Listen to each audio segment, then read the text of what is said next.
마태복음 20장 1절부터 16절까지 우리 함께 읽겠습니다. 천국은 마치 품꾼을 얻어 포도원에 들여보내려고 이른 아침에 나간 집주인과 같으니 그가 하루 한 데나리온씩 품꾼들과 약속하여 포도원에 들여보내고 또 제3시에 나가보니 장터에 놀고 서 있는 사람들이 또 있는지라. 그들에게 이르되 너희도 포도원에 들어가라. 내가 너희에게 상당하게 주리라 하니 그들이 가고 제6시와 제9시에 또 나가 그와 같이 하고 제11시에도 나가보니 서 있는 사람들이 또 있는지라. 이르되 너희는 어찌하여 종일토록 놀고 여기 서 있느냐. 이르되 우리를 품꾼으로서는 네가 없음이니이다. 이르되 너희도 포도원에 들어가라 하니라. 저물매 포도원 주인이 청지기에게 이르되 품꾼들을 불러 나중 온 자로부터 시작하여 먼저 온 자까지 싹쓸 주라 하니 제11시에 온 자들이 와서 한 데나리온씩을 받거늘 먼저 온 자들이 와서 더 받을 줄 알았더니 그들도 한 데나리온씩 받은지라. 받은 후 집주인을 원망하여 이르되 나중 온 이 사람들은 1시간밖에 일하지 아니하였거늘 그들을 종일 수고하며 더위를 견딘 우리와 같게 하였나이다. 주인이 그 중에 한 사람에게 대답하여 이르되 친구여 내가 네게 잘못한 것이 없노라. 네가 나와 한 데나리온의 약속을 하지 아니하였느냐. 내 것이나 가지고 가라. 나중 온 이 사람에게 너와 같이 주는 것이 내 뜻이니라. 내 것을 가지고 내 뜻대로 할 것이 아니냐. 내가 선함으로 네가 악하게 보느냐. 이와 같이 나중된 자로서 먼저 되고 먼저 된 자로서 나중되리라. 아멘. 오늘도 어김없이 저와 여러분들에게 주님이 함께 하시는 충만하신 은혜가 임하기를 예수님의 이름으로 축복합니다. 오늘 우리가 읽은 이 말씀을 가지고 공로와 은혜라는 제목으로 함께 말씀을 나누겠습니다. 우리가 하나님 나라, 우리가 하나님을 믿고 그 하나님의 은혜 가운데 우리가 천국에 들어가는 구원을 받는 소위 그것이 우리에게 이루어지는 것은 하나님의 은혜다라고 우리가 성경을 통해서 또 배우잖아요. 하나님의 은혜죠. 전적 은혜라고 합니다. 그러니까 우리의 어떤 모습이나 어떤 조건이나 자격이나 우리의 열심도나 이런 거랑 상관없이 하나님이 우리에게 은혜를 베푸신 그 긍휼하심으로 우리를 구원해 주시고 영생에 이르게 해 주셨다라는 거죠. 천국을 우리가 소유하게 됐다라는 것입니다. 그것이 이 복음이죠. 복음, 기쁜 소식. 우리의 조건으로 받을 수 없는데도 우리가 하나님의 은혜로 받았다라는 그 기쁜 소식, 그것이죠.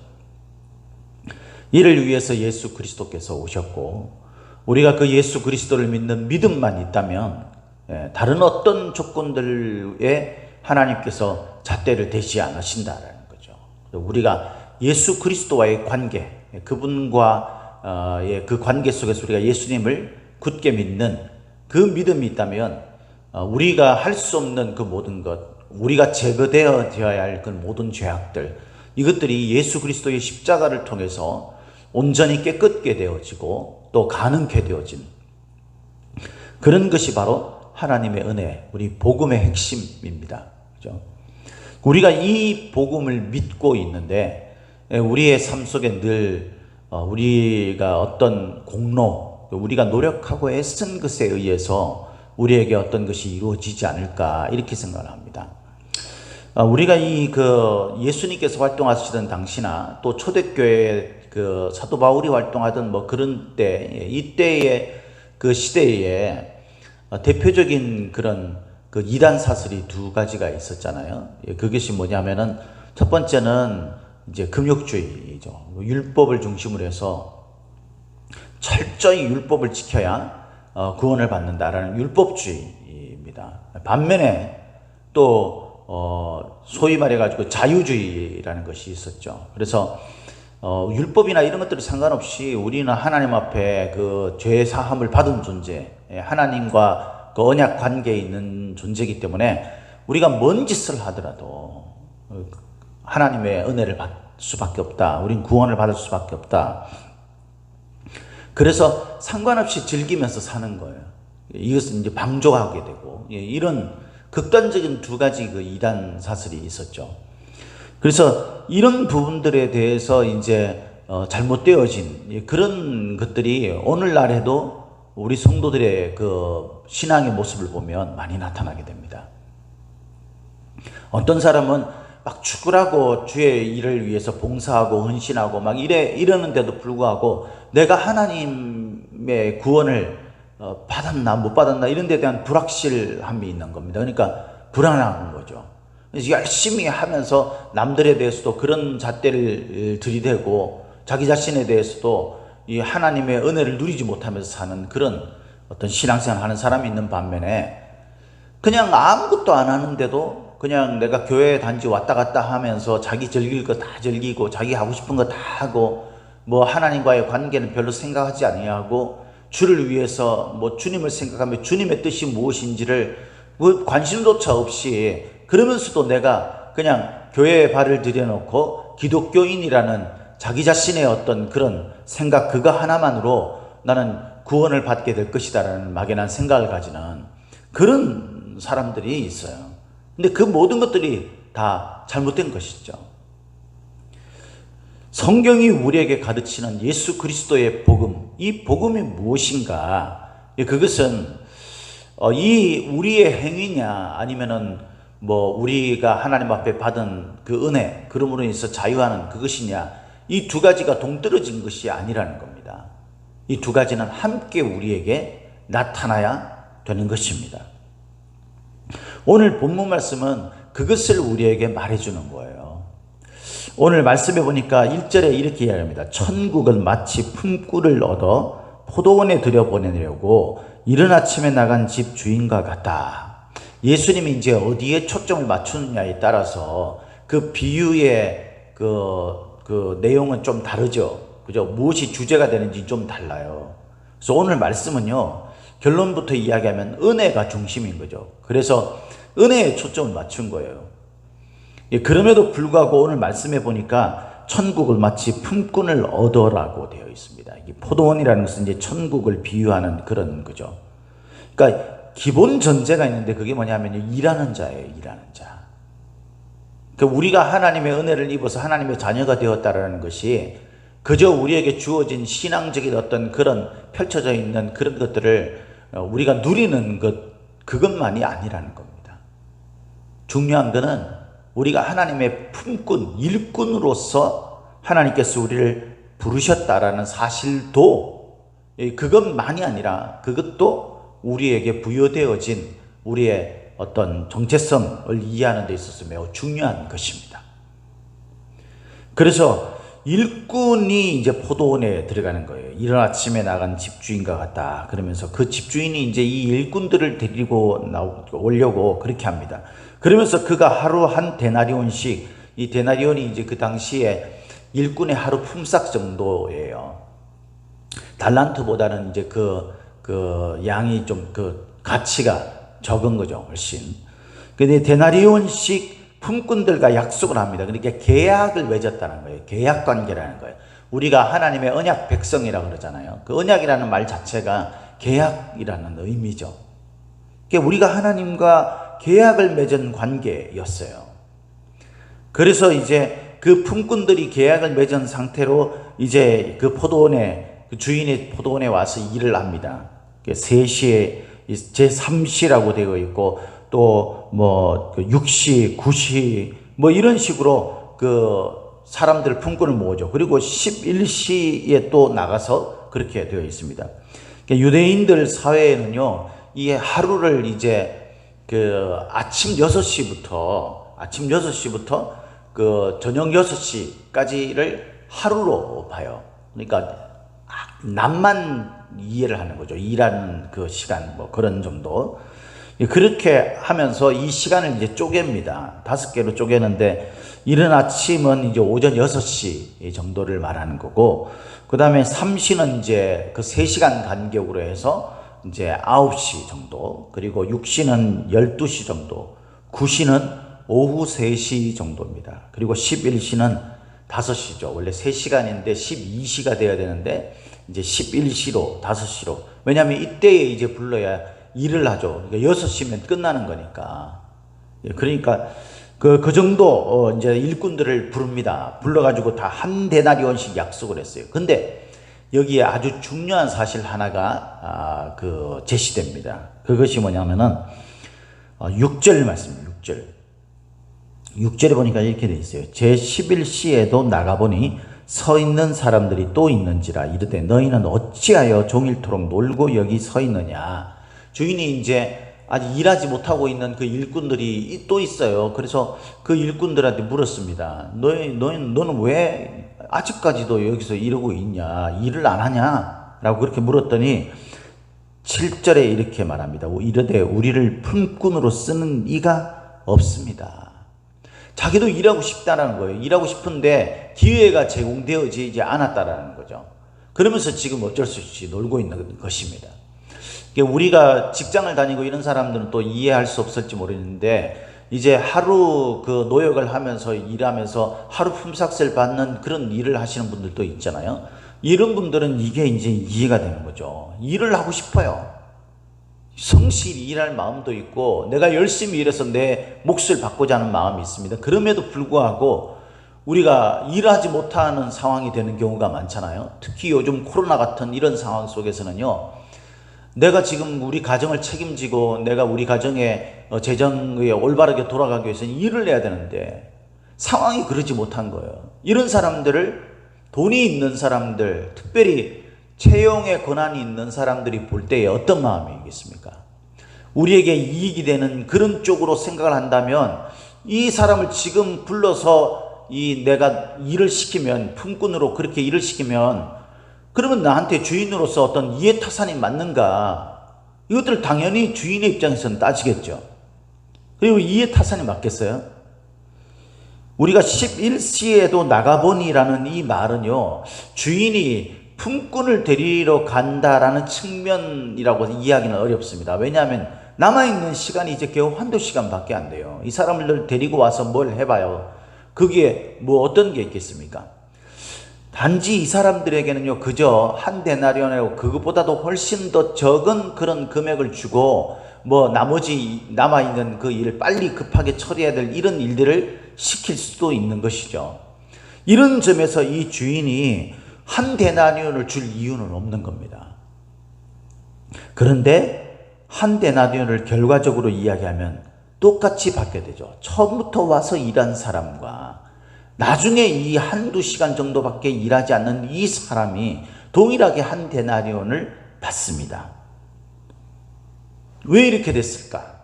그것은 이 사람들과 한 데나리온씩 약속하는 그런 관점에서 그렇게 일한 사람이 있는 반면에 11시에 나가서 그 일꾼을 부른 그 일꾼들, 그래서 들어오게 된 이 일꾼들은요, 내가 일하고 싶은 마음이 있지만 일하지 못했습니다라는 말에 그 초점이 있는 겁니다. 주인은 이 사람을 바라보면서 이 사람도 한 가정의 가장일 텐데 일하지 못하면 이 사람들이 또 돈이 없어서 내일 굶을 수도 있는 것이고 이런 측은한 마음, 긍휼의 마음을 가지게 된 겁니다. 그래서 이 일꾼을 불러다가 쓰게 되고 그 일꾼에게 훨씬 적은 금액을 줄 수도 있지만 그냥 똑같이 배고프고 힘드니까 사는 게 얼마나 빡빡하고 힘듭니까? 그러니까 그냥 그에게 똑같은 그런 비용을 지불을 합니다. 이것은 주인의 은혜의 측면인 거죠. 그래서 이 사람에게는요, 한 데나리온을 주겠다라는 그런 약속이 없어요. 그냥 그저 한두 시간 일한 정도, 그 정도의 어떤 금액만 지불할 수도 충분히 있는 거죠. 근데 한 데나리온을 줘버립니다. 그것은 긍휼의 측면으로 밖에는 이해될 수 없는 것이죠. 나중에 이제 모든 것을 결산할 때에 처음 아침부터 와서 일한 사람들이 볼 때는 불합리한 거죠. 아니 우리는 온종일 그렇게 일했는데 겨우 이제 한두 시간 일한 저 사람과 우리가 품삯을 똑같이 받아서 되겠는가 이러면서 그때 이 주인이 말합니다. 한 데나리온과 한 것은 너와 내가 맺은 계약이 아니냐. 그 계약에 따라서 내가 너에게 주는 것이다.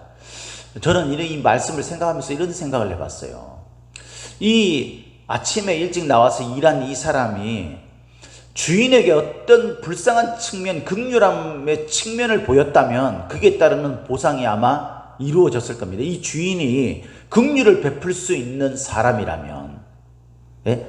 불쌍히 여기는 전혀 모르는 사람인데도 불구하고 그를 불러다가 이 긍휼을 베풀 수 있는 사람이라면 아침부터 일한 이 사람이 한 데나리온의 계약을 했다고 해서 한 데나리온만 줄 사람이냐 라는 생각이 문득 들었어요.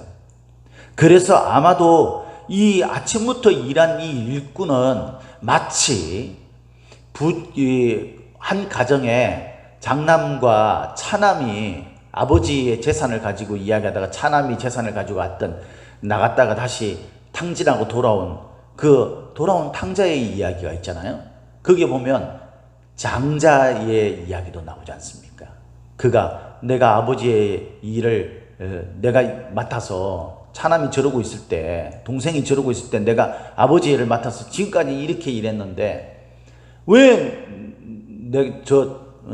저 녀석한테는 저렇게 재산을 나와 똑같이 주는 것처럼 그렇게 막 느껴지는 거예요. 장자의 마음속에 그런 분함이 있는 겁니다. 원통함이 있는 겁니다. 이 사람의 마음속에는요, 자기가 응당 아버지와 나와의 그 관계, 우리 가족과 가족 간의 관계, 사람과 사람 사이에 은혜가 통하지 않는 거예요. 불쌍히 여김이 통하지 않는 거예요. 하나님의 마음은 긍휼하심인데 그게 통하지 않는 겁니다. 그저 내가 노력하고 애쓴 만큼의 대가를 받아야 되고, 그것이 이루어지지 않는 것처럼 생각될 때는 온통 불만과 불평이 쏟아지게 되는 이런 사람이 일할 때 성실함이 있었을까 생각을 해봤어요.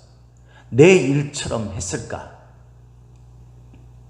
주인이 그것을 모르겠습니까, 여러분? 만약에 이 종이 있지 않습니까? 아침에 일찍 들어와서 막 거기서 나름 자기 일처럼 열심히 성실히 그렇게 일을 했다면 저녁 한두 시간 일하고도 긍휼함을 베풀 수 있는 이 주인이 그 사람이 얼마나 성실하게 애쓴 그 모습을 보면서 더 쳐서 한 데나리온이나 그것에 더 웃돈을 넣어서 그렇게 주지 않았겠는가, 이런 생각이 문득 들었습니다. 제가 주석책을 이렇게 보다 보니까 감리교 신학대 교수였던 그 김덕중 교수님이 쓴 마태복음 주석이 있어요. 거기에 이런 예가 하나 있더라고요.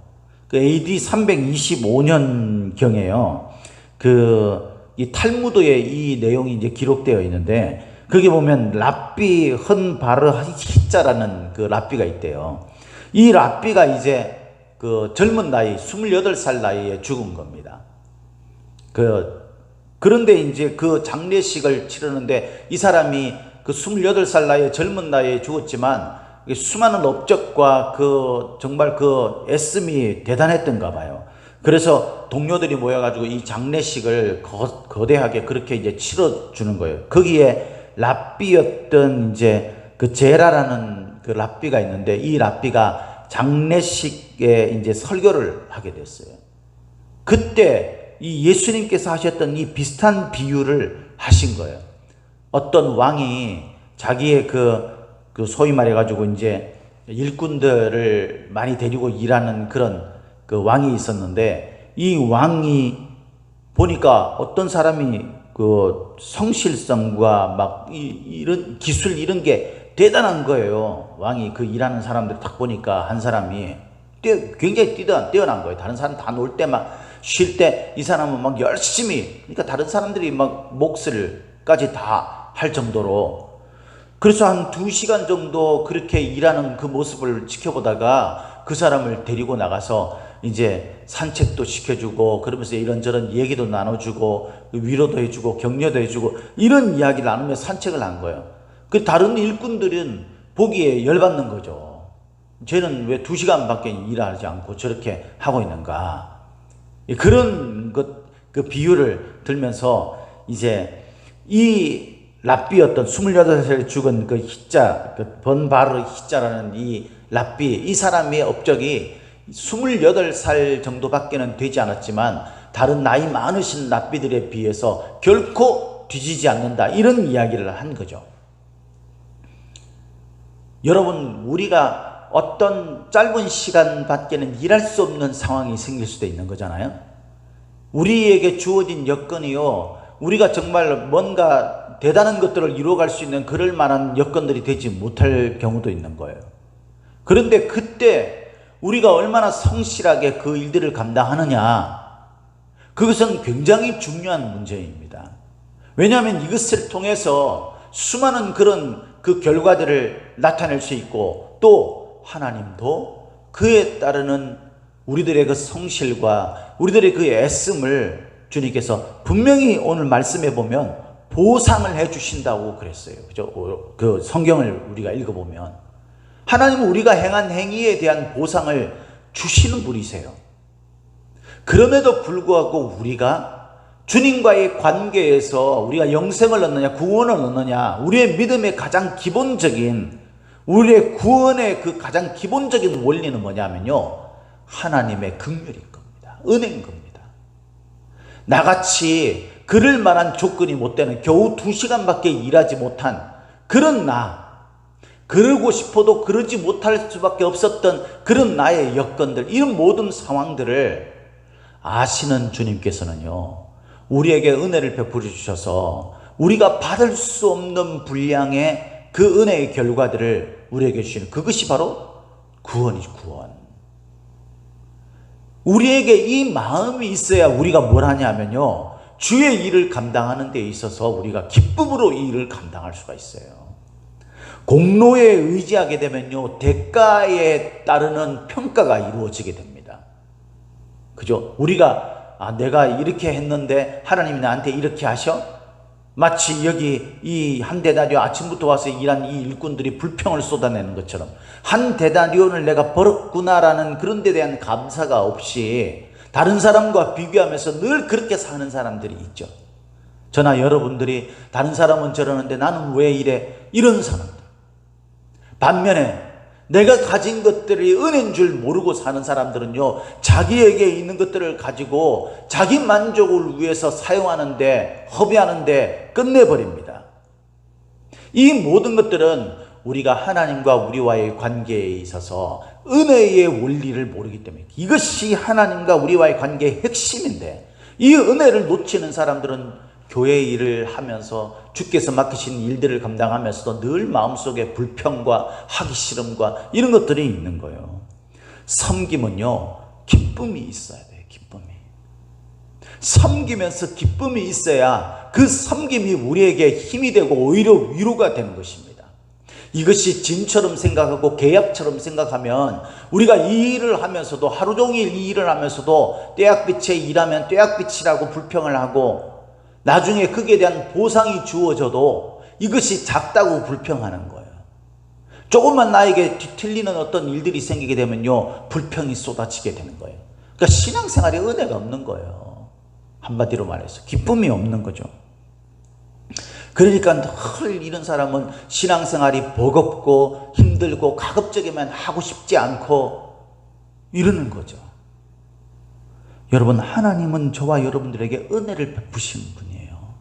이 은혜의 원리를 깨달아야 나같이 조건이 안 되고 자격이 없는 그런 존재인데도 내가 할 수 없는 그 상황 속에 허덕이는 내 모습을 보고 그저 불쌍히 여기셔서 나를 부르셔서 한 데나리온, 다른 사람들에게 줄 수 있는 똑같은 것들을 나에게 주신 그 주님의 은혜가, 그 주인의 은혜가 내게 느껴질 때, 그때 우리가 어떤 조건과 어떤 보상이 없더라도 기쁨으로, 감사하는 마음으로 헌신의 일을 감당할 수가 있는 거예요. 섬김을 감당할 수 있는 거예요. 사랑하는 성도 여러분, 저와 여러분들은 하나님과 나와의 관계, 어떤 관계라고 생각합니까? 여전히 계약 관계입니까? 맞습니다. 일부분은 우리의 공로가 우리의 믿음을 대변할 수 있는 아주 중요한 것일 수 있습니다. 그럼에도 불구하고 하나님은 우리의 공로 때문에 우리를 구원하여 주시고 우리를 하나님의 자녀 삼아 주신 게 아니에요. 우리 같은 사람도 주님이 부르셔서 나를 주님의 자녀로 삼아 주셨구나, 이 은혜가 내 마음속에 확 느껴져야, 그래야 주의 일을 감당하는 것이 나의 기쁨이 되는 것이고, 기꺼이 주를 위해서 나의 모든 것, 주님이 주신 그 모든 것들을 다시 사용할 수 있게, 내가 즐기기 위해서 누리는 데 사용하는 게 아니라 주를 위해 다시 사용할 수 있게 되는 것입니다. 공로가 아니라, 계약이 아니라 은혜의 원리를 깨닫는 저와 여러분들이 되시기를 예수님의 이름으로 축복합니다. 축복합니다.